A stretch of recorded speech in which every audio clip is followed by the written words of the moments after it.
सवाई माधोपुर जिले में कृष्ण जन्माष्टमी के पर्व पर कोरोना का असर दिख रहा है। बड़े मंदिरों में सन्नाटा है। कोरोना प्रोटोकॉल के चलते धार्मिक आयोजनों पर रोक लगी है।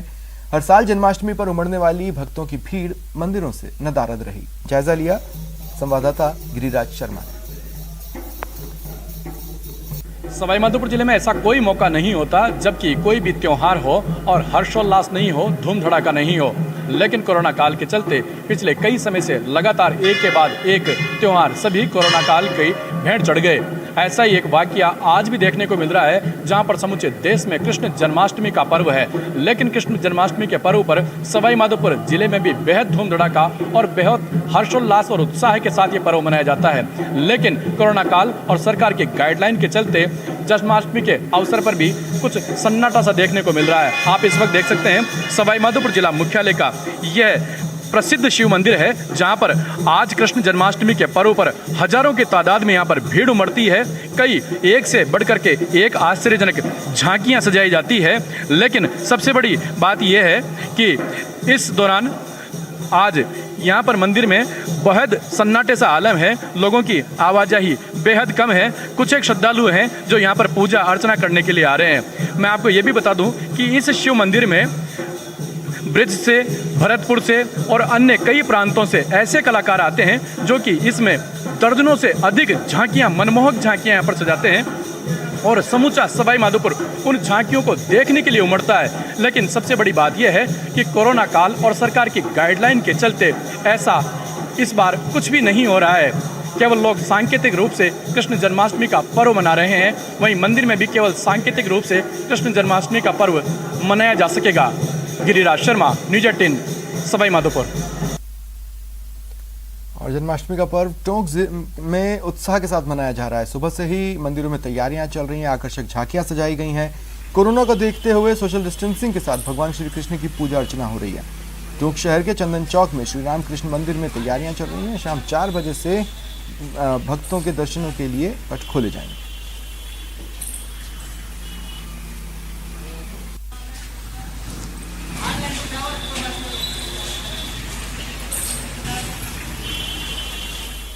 प्रतापगढ़ शहर में भगवान केशव राय मंदिर पर आकर्षक झांकी के साथ मनमोहक श्रृंगार किया गया। आज कृष्ण जन्मोत्सव के अवसर पर ठाकुर जी की विशेष पूजा अर्चना हुई, श्रृंगार हुआ।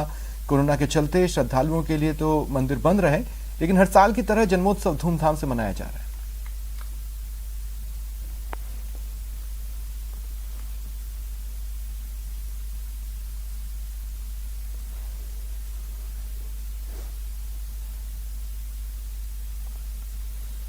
सीकर में जन्माष्टमी पर्व की धूम है। खंडेला में बाके बिहारी जी मंदिर में बाल गोपाल को 108 प्रकार की जड़ी बूटियों से स्नान कराया गया। जड़ी बूटियों में चिकनी मिट्टी भी शामिल है। मूर्ति के स्नान के बाद चिकनी मिट्टी श्रद्धालु अपने साथ ले जाते हैं। भक्तों का मानना है ये मिट्टी भगवान के चरणों की मिट्टी आशीर्वाद के समान है।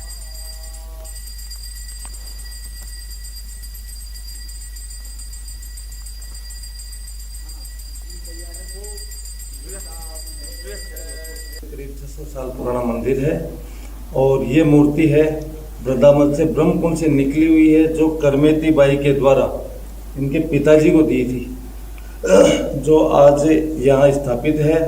और उस समय से लेके आज तक इसकी विधिवत वही पूजा अर्चना होती है।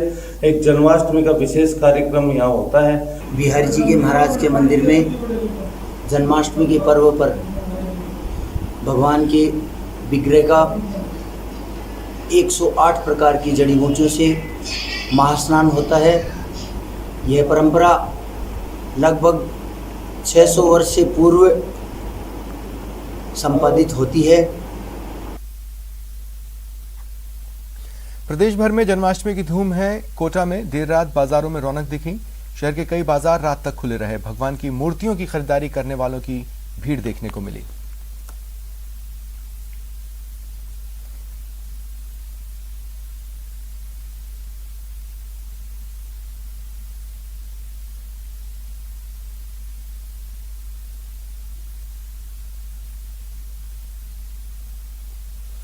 भगवान श्री कृष्ण के मंदिर में नटवर नागर के साथ राधा रानी या फिर माता रुक्मणी की पूजा होती है।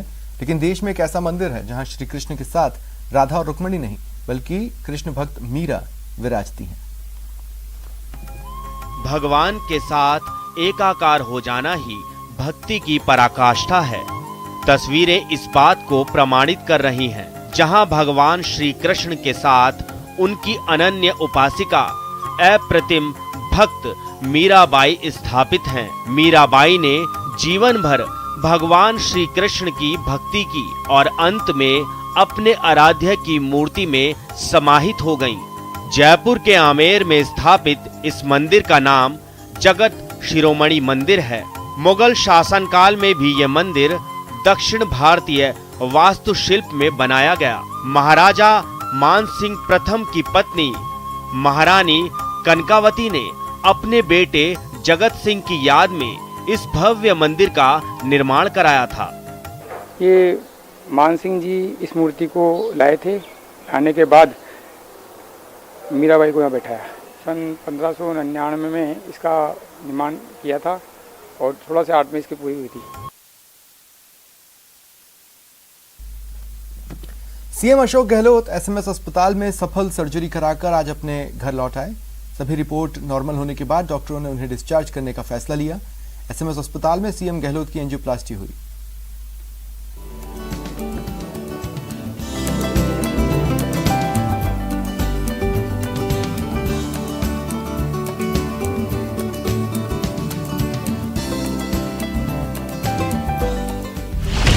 करोड़ों जनता की प्रार्थना का असर।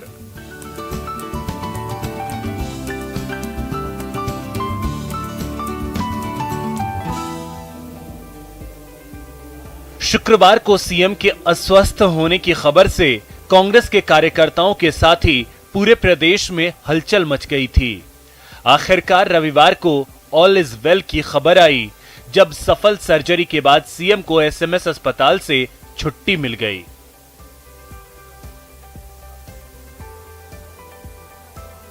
करीब 48 घंटे बाद सीएम अशोक गहलोत को एसएमएस अस्पताल से छुट्टी मिली। सीएम के सेहत की चल रही लगातार निगरानी के बाद डॉक्टरों की टीम ने उन्हें घर भेजने का फैसला लिया। इस मौके पर उनके बेटे वैभव गहलोत और स्वास्थ्य मंत्री रघु शर्मा समेत कई और गणमान्य लोग अस्पताल में मौजूद थे।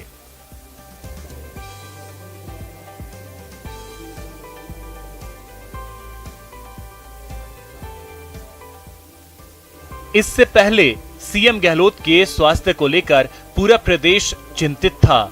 हर धर्म के लोगों ने सीएम अशोक गहलोत के जल्द स्वस्थ होने की कामना की। रविवार को मंदिर में पूजा अर्चना हुई तो चर्च में उनकी सलामती के लिए प्रभु से प्रार्थना भी हुई। आपको बता दें कि सीएम अशोक गहलोत की एसएमएस अस्पताल में एंजियोप्लास्टी हुई थी। सीएम गहलोत की सभी रिपोर्ट नॉर्मल होने के बाद उन्हें अस्पताल से छुट्टी दी गई।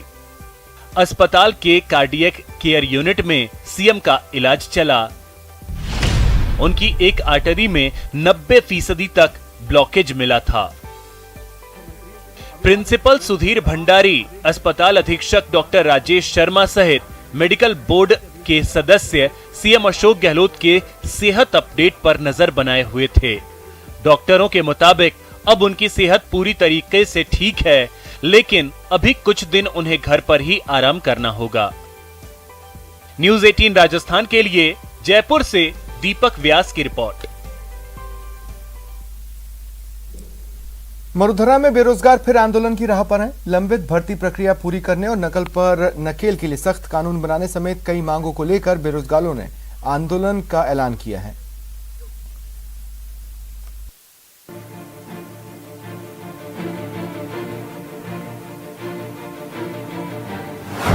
फिर आंदोलन की राह पर बेरोजगार। 10 सितंबर को बेरोजगारों का हल्ला बोल। पेंडिंग भर्तियां हो या फिर परीक्षाओं में नकल, पेपर लीक, इसके खिलाफ मरुधरा में बेरोजगार सड़कों पर उतरते रहे हैं, अपने हक के लिए हल्ला बोलते रहे हैं। एक बार फिर बेरोजगार आंदोलन की राह पर हैं, जिसमें पेंडिंग भर्तियों को पूरी करने, नकल पर नकेल के लिए सख्त कानून बनाने और दूसरे राज्यों के नौकरी का कोटा खत्म करने जैसी कई मांगों को लेकर आंदोलन करने का ऐलान कर दिया है। बेरोजगार 10 सितंबर को विधानसभा का घेराव करेंगे। एक मुहिम हम चला रहे हैं कि नकल करने वाला, नकल करवाने वाला, पेपर लेने वाला और देने वाला, फर्जी डिग्री लाने वाला और देने वाला, उन सबके खिलाफ कानूनी एक सजा का प्रावधान किया जाए, कम से कम 10 साल का, और उनकी जो संपत्ति उनको जब्त करने का कानून बनाया जाए। ऐसा हरियाणा में भी होने जा रहा है, लेकिन पिछले कई सालों से हम मांग कर रहे हैं भर्तियों में पारदर्शिता है और इनके खिलाफ कार्रवाई हो। राज्य सरकार से मांग करें। इसके अलावा 10 सितंबर को विधानसभा में एक बड़ा हम आंदोलन करने जा रहे हैं, लंबित भर्तियां पूरी करवाने को लेकर, नई भर्तियां निकलवाने को लेकर, और ये जो कानून लाने को लेकर, भारत राज्य को कोटा समाप्त करने को लेकर, तमाम मांगों को लेकर एक बार फिर हम विधानसभा पर इकट्ठे हो रहे हैं और विशाल धरना प्रदर्शन किया जाएगा। बेरोजगार लंबे वक्त से अपनी इन मांगों को लेकर आंदोलन करते रहे हैं, जिसमें सरकार की ओर से भरोसा तो मिला, लेकिन कोई भी मांग पूरी नहीं हुई। लिहाजा बेरोजगार एक बार फिर हल्ला बोलने की तैयारी में हैं। न्यूज़ 18 राजस्थान के लिए जयपुर से महेश दाधीच की रिपोर्ट। कोविड-19 महामारी से लड़ाई में आशा कार्यकर्ताएं भारत की फ्रंटलाइन स्वास्थ्यकर्मी हैं। अगर इन्होंने अपनी जान की परवाह किए बिना मोर्चा न संभाला होता तो शायद भारत का स्वास्थ्य तंत्र बुरी तरह प्रभावित होता। महाराष्ट्र के नासिक जिले की आशा सुपरवाइजर संगीता भोये ने अपने काम से बढ़कर लोगों की मदद की और हमारी संजीवनी चैंपियन बन गई। कोविड-19 टीकाकरण को लेकर नेटवर्क 18 और फेडरल बैंक की जागरूकता मुहिम संजीवनी ए शॉट ऑफ लाइफ ने की संगीता से मुलाकात।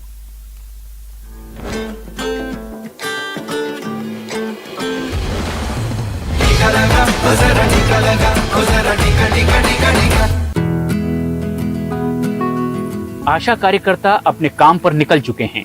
गुजरात की सीमा पर दूर दराज के इलाके में बसे इस ठाणा पाड़ा गांव में स्वास्थ्यकर्मी जंगलों और नदियों को लांघते हुए कई किलोमीटर पैदल चलकर मरीजों तक पहुंचते हैं, खासतौर पर कोरोना संक्रमितों के लिए।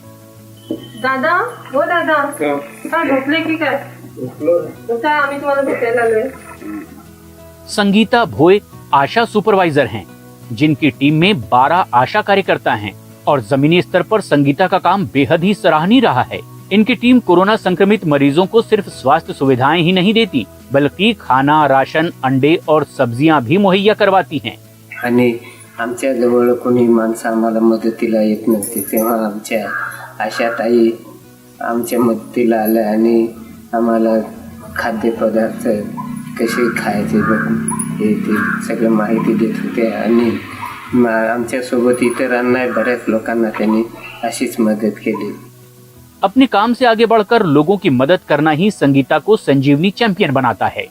जब कोविड हुआ था उनके पास कोई जाता नहीं था, उनको घर में खाने के लिए रेशन कभी रहता तो मैं अपने पैसे से उनको रेशन खरीद के देती थी, उनको सब्जियाँ वगैरह ऐसे जो चीज़ें वो सब मैं उनके घर पर पहुंचा किया करती थी। उनका दर्द मुझसे नहीं देखा जा रहा था, इसलिए मैंने अपने पैसों से खरीद कर उनको सब पुराया।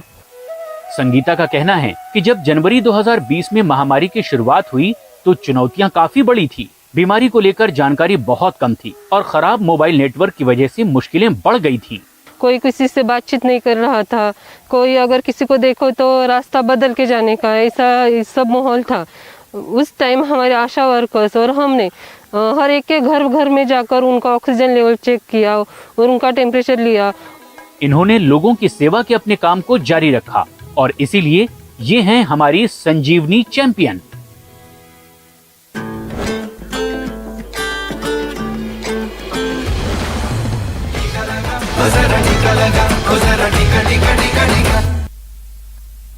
फिलहाल इतना ही, नमस्कार।